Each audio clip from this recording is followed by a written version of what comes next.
Hi, I'm John from the Gun Shop, and today we've got this little beauty in front of us. This is a BC Miroku 6000 SK5, or the Skeet Grade 5. Absolutely beautiful gun, I think you'll agree, even just looking at it now. Before we start, I'd just like to say this gun has been, I wouldn't say bastardised, but modernised, improved a touch. We have an adjustable comb system being put in place, and it's had some barrel weights fitted.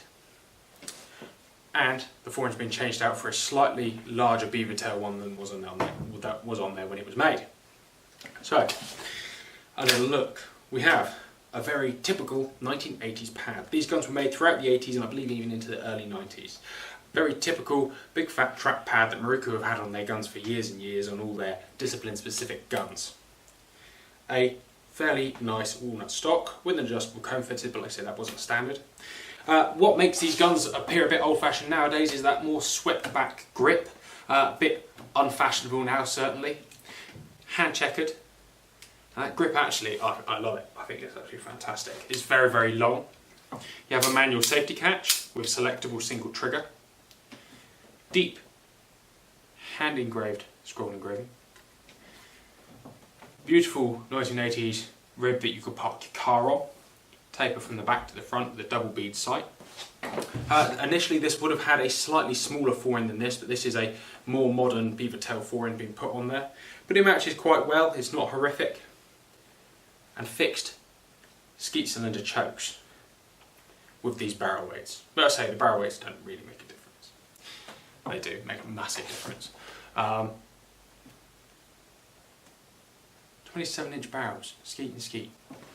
To be fair, around here in most local clay shoots, this gun would absolutely demolish the world. It is awesome, it handles perfectly and is built amazingly well. This is a real old-fashioned sort of thing. However, to hold with the barrel weights and everything, it's ever so slightly back heavy, but it's not horrible. I mean, it is really, really nice.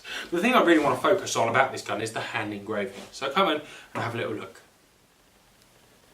So as you can see, up close to the engraving, it is hand done.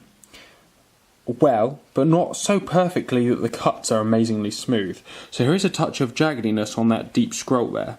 But actually that catches the light absolutely delightfully. I think it just adds something a little bit more special to the gun. So, apart from beautiful engraving, my favourite thing about these guns is the price. Because everyone thinks you should have multi-chokes, and if you are going for a fixed choke, have something in the middle. These guns sell for nothing. A grade 5, almost amazingly hand-built, hand-engraved Miroku, less than £1,000. Less than £1,000. I mean, that's a bargain. I think you'll agree. And, like I say, for all local clay shoots, I expect you could probably go and shoot a very adequate score with cylinder and cylinder, or skeet cylinder, skeet cylinder. In fact, this gun shot a 47 and a 46 on the weekend out of 50. That's not bad. That really isn't any bad by any means. Obviously in the hands of someone with a touch of skill.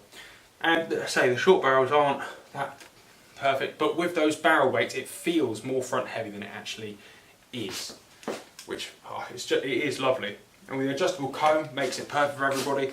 If you don't mind something that does look a touch on the old-fashioned side, perhaps in some departments, I think there are bargains to be had in that sort of 1980s unfashionable sporting guns market. And this is one of them. I love it. You know, and for the money, you really just can't go wrong.